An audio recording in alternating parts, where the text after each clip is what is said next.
मित्रांनो, ज्येष्ठ नागरिकांसाठी आता मोफत तीर्थक्षेत्र ही योजना सुरू करण्यात आली आहे आपल्या महाराष्ट्र सरकारकडून। तर महाराष्ट्र राज्यातील सर्व धर्मियांमधील 60 वर्षे वय व त्यावरील ज्येष्ठ नागरिकांना तीर्थदर्शन यात्रेची मोफत संधी देण्यासाठी मुख्यमंत्री तीर्थदर्शन योजना राबवण्यास मान्यता देण्याबाबतचा हा 14 जुलै 2024 म्हणजेच रविवारचा हा जी.आर. सरकारने निर्गमित केला आहे। तर यामध्ये नक्की कोणत्या ज्येष्ठ नागरिकांना ही योजना मिळणार आहे, त्यासाठी तुम्हाला कोणत्या कागदपत्रांची गरज आहे किंवा त्यासाठी तुम्हाला अर्ज कसा करता येणार आहे किंवा त्यासाठी अपात्र ज्येष्ठ नागरिक कोण असणार आहेत याची सर्व माहिती आजच्या व्हिडिओमधून आपण पाहणार आहोत। सो व्हिडिओ स्किप न करता नक्की शेवटपर्यंत पहा आणि चॅनलवर अजूनही नवीन असाल तर अशाच नवनवीन अपडेटसाठी चॅनल सबस्क्राईब करा, शेजारील बेल आयकॉन प्रेस करून ऑल नोटिफिकेशन सिलेक्ट करा, म्हणजे गव्हर्नमेंटचे असेच नवनवीन अपडेट तुमच्यापर्यंत वेळोवेळी पोहोचत राहतील। तर पाहूयात हा जी.आर. नक्की काय आहे। भारत देशात विविध धर्माचे व पंथांचे अनुयायी वास्तव्यास आहेत। महाराष्ट्र ही संतांची भूमी म्हणून ओळखली जात असून महाराष्ट्रात सर्वाधिक महान संत तसेच धर्मगुरू होऊन गेले आहेत। त्यांच्या विचारांचा प्रसार हा भारताच्या सीमा ओलांडून झाला असून एक पावनभूमी म्हणून महाराष्ट्राचे नाव घेतले जाते। महाराष्ट्राला वारकरी संप्रदायाची भक्ती मार्गाची शेकडो वर्षाची परंपरा असून यात लाखो लोक धर्मकार्य, समाजकार्य भक्ती मार्गाने करीत असतात। आपले दैनंदिन कर्तव्य पार पाडित असताना देखील आपल्या देवदेवतांचे किंवा भगवंतांचे नामस्मरण चिंतन करीत आयुष्य जगत असतात।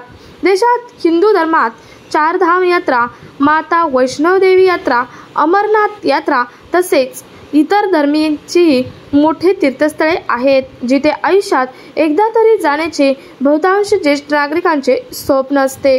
पुण्यकर्म म्हणून तीर्थक्षेत्री जाण्याची सुप्त इच्छा असते, परंतु गोरगरीब सर्वसामान्य कुटुंबातील ज्येष्ठ नागरिक त्यांच्या आर्थिक परिस्थितीमुळे वा कोणी सोबत नसल्यामुळे आणि पुरेशी माहिती नसल्याने अनेक ज्येष्ठ नागरिकांचे तीर्थयात्रा करण्याचे स्वप्न हे पूर्ण होत नाही। सदर बाब विचारात घेऊन सर्वसामान्य ज्येष्ठ नागरिकांना देशातील मोठ्या तीर्थस्थळांना जाऊन मनशांती तसेच आध्यात्मिक पातळी गाठणे सुकर व्हावे यासाठी राज्यातील सर्व धर्मातील ज्येष्ठांना मोफत भेटीची व दर्शनाची संधी देण्यासाठी मुख्यमंत्री तीर्थदर्शन योजना सुरू करण्याची बाब शासनाच्या विचाराधीन होती आणि म्हणूनच शासनाने ही योजना निर्गमित केली आहे आणि त्याचा जी.आर. सुद्धा प्रस्थापित केला आहे। तर काय हे शासन निर्णय? राज्यातील सर्व धर्मियांमधील ज्येष्ठ नागरिक जे 60 वर्षे व किंवा त्याहून अधिक वयाचे आहेत त्यांना भारतातील तीर्थक्षेत्रांना भेट देण्याची इच्छा पूर्ण करण्यासाठी मुख्यमंत्री तीर्थदर्शन योजना सुरू करण्यात मान्यता देण्याबाबतचा हा शासन निर्णय आहे। या योजनेचे नाव आहे मुख्यमंत्री तीर्थदर्शन योजना। सदर योजनेचे उद्दिष्ट म्हणजे राज्यातील ज्येष्ठ नागरिकांना तीर्थक्षेत्र यात्रा मोफत उपलब्ध करून देण्याबाबत। यानंतर या योजनेची व्याप्ती काय असणार आहे ती पाहूयात। सदर योजनेमध्ये महाराष्ट्र राज्य व भारत देशातील प्रमुख तीर्थस्थळांचा समावेश राहील।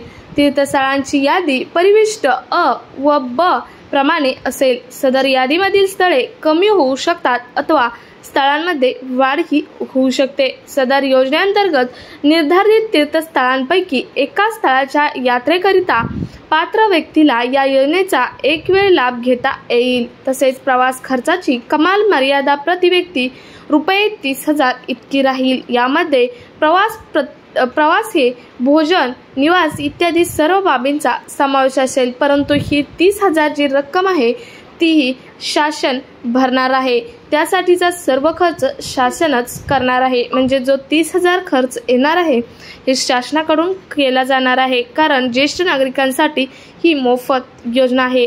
या योजनेचे लाभार्थी महाराष्ट्र राज्यातील 60 वर्षे व त्यावरील ज्येष्ठ नागरिक असणार आहेत। तर पाहूयात योजनेच्या लाभार्थ्याची पात्रता काय असणे गरजेचे आहे। लाभार्थी महाराष्ट्र राज्याचा रहिवासी असणे गरजेचे आहे, कारण ही योजना महाराष्ट्र राज्यातील ज्येष्ठ नागरिकांसाठी प्रस्थापित केलेली योजना आहे। वय वर्षे 60 व त्यावरील ज्येष्ठ नागरिक यासाठी पात्र असू शकतात. लाभार्थी कुटुंबाचे वार्षिक उत्पन्न रक्कम रुपये 2.5 लाखांपेक्षा जास्त नसावे, त्याच्यापेक्षा कमी असावे. त्यानंतर पाहूयात या योजनेसाठी अपात्र कोण असणार आहे. ज्याच्या कुटुंबातील सदस्य आयकरदाता आहे तो या योजनेसाठी अपात्र असणार आहे.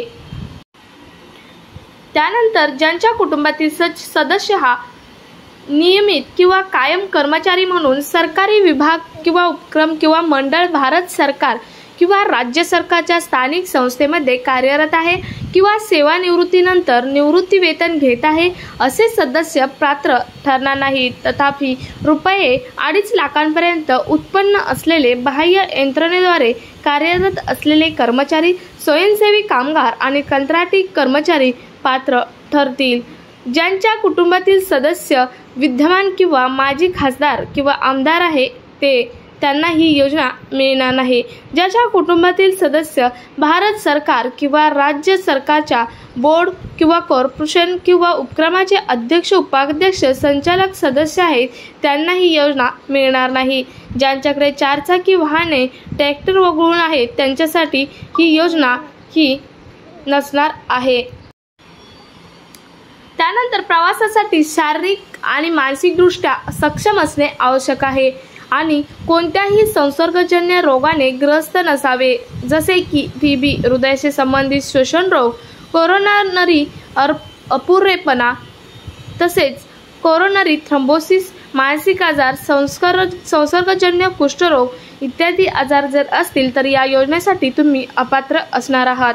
अर्जासोबत ज्येष्ठ नागरिकाला सरकारी वैद्यकीय अधिकाऱ्याने पूर्ण आरोग्य तपासणी केल्यानंतर ती व्यक्ती शारीरिकदृष्ट्या निरोगी आणि प्रस्तावित प्रवासासाठी सक्षम असल्याचे प्रमाणपत्र सादर करावे लागणार आहे. हे प्रमाणपत्र प्रवासाच्या तारखेपासून 15 दिवसांपर्यंत जाणे तितकेच आवश्यक आहे, तरच या योजनेसाठी पात्र ठरणार आहे.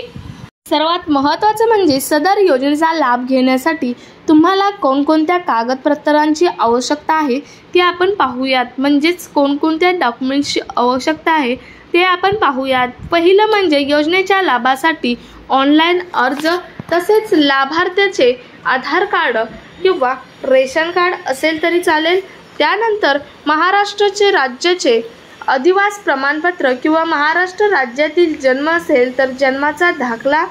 लाभार्थ्याचे अधिवास प्रमाणपत्र उपलब्ध नसेल तर त्याऐवजी ज्या लाभार्थ्याचे 15 वर्षापूर्वीचे रेशन कार्ड असेल, मतदान ओळखपत्र असेल, शाळा सोडल्याचे प्रमाणपत्र असेल, जन्म दाखला असेल, या 4 पैकी कोणतेही ओळखपत्र किंवा प्रमाणपत्र ग्राह्य धरण्यात येणार आहे. सक्षम प्राधिकारी यांनी दिलेला कुटुंब प्रमुखाचा उत्पन्नाचा दाखला वार्षिक उत्पन्न 2.5 लाखाच्या आतमध्ये असेल आणि ते नसेल तर तुम्हाला पिवळे किंवा केशरी रेशन कार्ड असेल तरीही तुम्हाला या योजनेचा म्हणजे ज्येष्ठ नागरिकांना या योजनेचा लाभ घेता येणार आहे. यानंतर सर्वात महत्त्वाचं म्हणजे या योजनेचा जर तुम्हाला लाभ घ्यायचा असेल तर अर्ज करण्याची प्रक्रिया काय असणार आहे ते पाहूयात. योजनेचे अर्ज पोर्टल किंवा मोबाईल ॲपद्वारे किंवा सेतू सुविधा केंद्राद्वारे ऑनलाईन भरले जाऊ शकतात. त्यासाठी तुम्हाला पुढील प्रमाणे प्रक्रिया करावी लागेल. तर कोणती प्रक्रिया? पात्र ज्येष्ठ नागरिकास एका योजनेसाठी ऑनलाईन अर्ज करता येईल. ज्यांना ऑनलाईन अर्ज सादर करता येत नसेल त्यांच्यासाठी अर्ज भरण्याची सुविधा सेतू केंद्रात उपलब्ध असेल. अर्ज भरण्याची संपूर्ण माहिती विनामूल्य असणार आहे. त्यानंतर अर्जदाराने स्वतः उपरोक्त ठिकाणी उपस्थिती राहणे आवश्यक असणे जेणेकरून त्यांना थेट फोटो काढता येईल आणि KYC करता येईल. त्यासाठी अर्जदाराने खालील माहिती आणणे आवश्यक आहे. त्यामध्ये कुटुंबाचे पूर्ण ओळखपत्र म्हणजेच राशन कार्ड आणि स्वतःचे आधार कार्ड नेणे गरजेचे आहे. म्हणजे तुम्ही जर सेतू केंद्रात अर्ज भरणार असेल तर तुम्हाला कुटुंबाचे ओळखपत्र म्हणजेच रेशन कार्ड आणि स्वतःचे आधार कार्ड सोबत नेणे गरजेचे आहे. तत्पुरता यादीचे प्रकाशन हे अर्ज प्राप्त झाल्यानंतर प्राप्त अर्जदारांची तत्पुरती यादी पोर्टल किंवा ॲपवर जाहीर केली जाईल. मात्र अंतिम यादीतील अर्जदार दुर्दैवाने मयत झाल्यास सदर अर्जदाराचे नाव लाभार्थी यादीतून वगळण्यात येणार आहे. मूळ अर्जदारासहित जीवनसाथी किंवा सहाय्यकाच्या प्रवासासंबंधीच्या तरतुदी काय असणार आहेत हे खूप महत्त्वाचे आहे. 75 वर्षावरील अर्जदाराला त्याच्या जीवनसाथी किंवा सहाय्यकांपैकी एकाला त्याच्यासोबत नेण्याची परवानगी असेल, परंतु अर्जदाराने त्याच्या अर्जात असे नमूद करणे आवश्यक आहे की त्याचा जीवनसाथी किंवा सहाय्यक देखील प्रवास करण्यास इच्छुक आहे. सो मित्रांनो, तुम्हाला समजलेच असेल की या योजनेसाठी कोणकोणते ज्येष्ठ नागरिक पात्र आहेत, त्यासाठी कोणकोणती कागदपत्रे लागणार आहेत, अर्ज कसा व कुठे करायचा, किंवा या योजनेसाठी पात्र कोण असणार आहेत, त्याच्यासाठी जे सहाय्यक आणणार आहेत त्यासाठी तुम्ही कोणत्या अटीवर त्या सहाय्यकाला आणावे लागणार आहे आणि कोणता ज्येष्ठ नागरिक हे सहाय्यक घेऊन येऊ शकतो. तर 75 वर्षावरील ज्येष्ठ नागरिक आहे तोच जीवनसाथी हा सोबत आणू शकतो, म्हणजेच एखादा सहाय्यक हा सोबत आणू शकतो.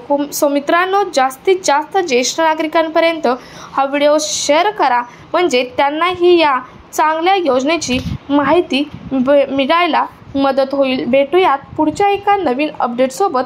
तोपर्यंत जय हिंद, जय महाराष्ट्र.